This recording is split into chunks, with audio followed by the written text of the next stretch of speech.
Love you. You want to really? Reminds me of my friend. You know, si Era, kaibigan ko rin yan. Well, kasi si Marcos, ninong ko yun. Kaibigan naman sila. Pero bago ako umalis, nagpaalam ako sa kanya. So, nakita ko, ganun din siya maglakad. Rico J, kumusta? Hello, Mr. President. Bakit di ba naayos na yung tuhod mo? Bakit hanggang ngayon ganyan ka pa rin lumakad? Alam mo, Rico J, hindi naman dahil sa tuhod ko yung paglalakad ko ng ganyan eh. Kako, para saan yan? Sabi ng doktor sa akin, mataas ang kolesterol ko. O ano sa'yo ang ibig sabihin nun? Umiiwas na ako sa itlog ngayon.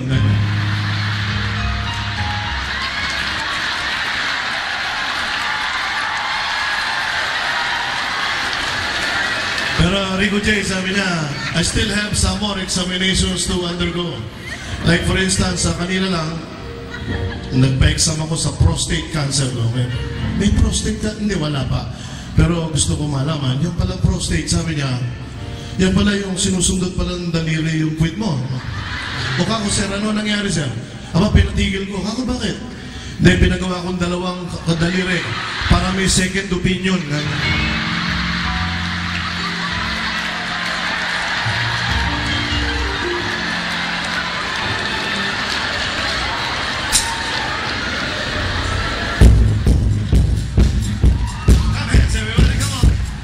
Is everybody feeling alright? Okay, all you have to do is just shout, Macho! Okay? Let's try. 1, 2, 3, 4. Okay, sa lalaki, dyan mo malalaman kung ang kargada maliit, mahaba, malambot, ha?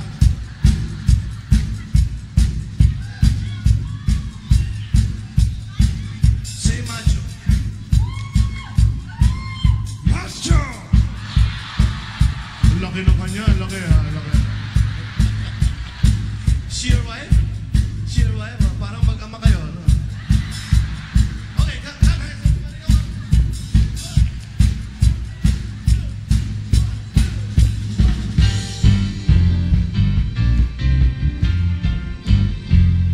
Let's shout macho. 1, 2, 3, 4. On this side, we'll see. 1, 2, 3, 4. Mas malakas yata ron ah. Baby, yeah, yeah, yeah. Sinong magsasabing ako'y masaya na walang problema nadarama sa bawat hakbang ng aking daan? Laging mayroong nobya, laging may problema kung sa pangkapalan lamang naman. Di sinasadyang ako ay ganyan, kahit dalas masubo sa alangan. Masaya nga ngunit lagi everybody shout! Bakit raw ako, ngunit isip ko na may gulong-gulo. One more time! Bakit raw ako, pinagigiliwan kahit may pangarap? Clap hands, everybody, come on! Ang hindi pumalakpak, mamamatay.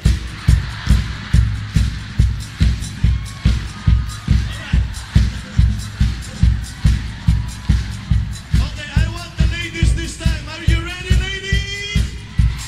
Okay, let's go. 1, 2, 3, 4. Alright, very good. Sa ladies, hindi mo mag-distinguish kung sino ang virgin o hindi, di ba? Okay, only the ladies, but this time, only the virgins. Virgins only, okay?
Gusto na nilang maglingkod ako sa bayan. Bukas ang zipper mo, ha? Diba dyan?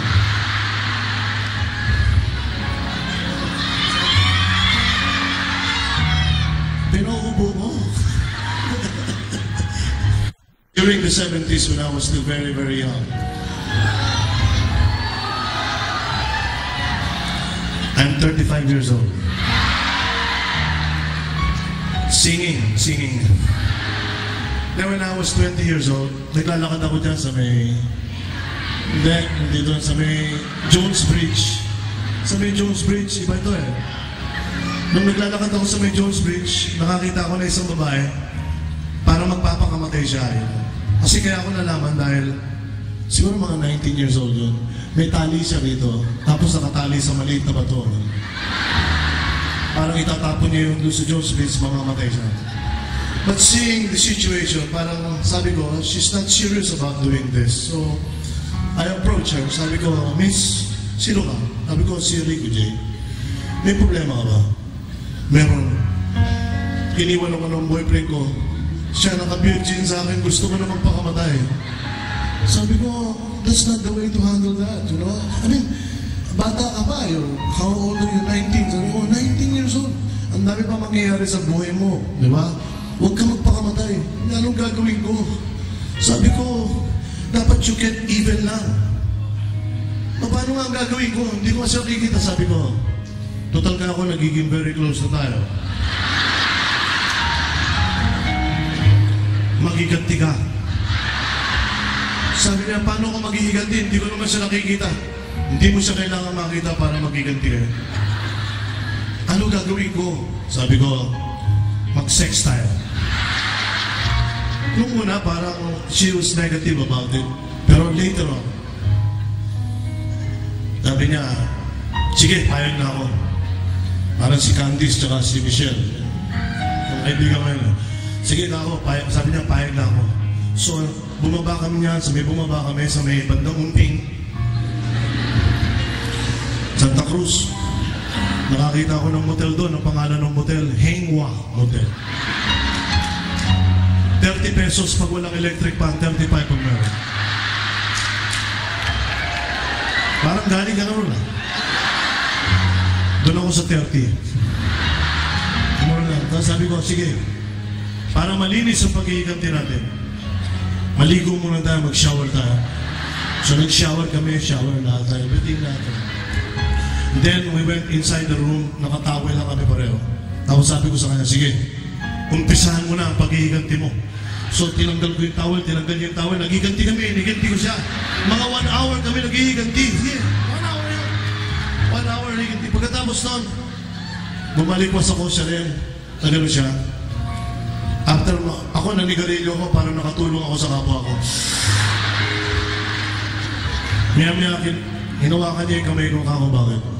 Rico, talagang galit na galit ako sa kanya. Ano gusto mong gawin natin? Magiganti tayo, Rico. Okay, magiganti ka naman siya. Magiganti ko siya, mga 30 minutes. 30 minutes kayo. 30 minutes. After that, nanigarilyo ulit ako, nakatulong na naman ako sa kapwa ko. Maya-maya, ginagaling niya ako sa paa. Ako, bakit? Rico, talagang galit na galit ako sa kanya. Anong gusto mong gawin natin? Magiganti tayo ulit! Okay, magiganti ko siya. Puro mga 10 minutes na ako nagiganti. 10 minutes na. Hindi ko na kaya. Bumalik mas ako, hindi na ako nanigarilyo. Maya-maya, nakatingin siya sa akin. Ako, bakit? Rico, for the last time, talagang galit na galit ako sa kanya. Anong gusto mong gawin? Gusto ko magiganti tayo ulit! Sabi niya. Nawakan ko siya sa braso, sabi ko sa kanya, alam mo, patawarin mo na siya.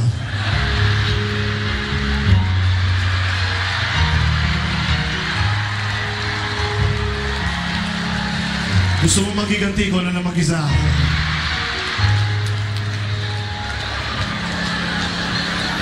Naalala ko nung araw, nung namamasyal pa ako sa lugar.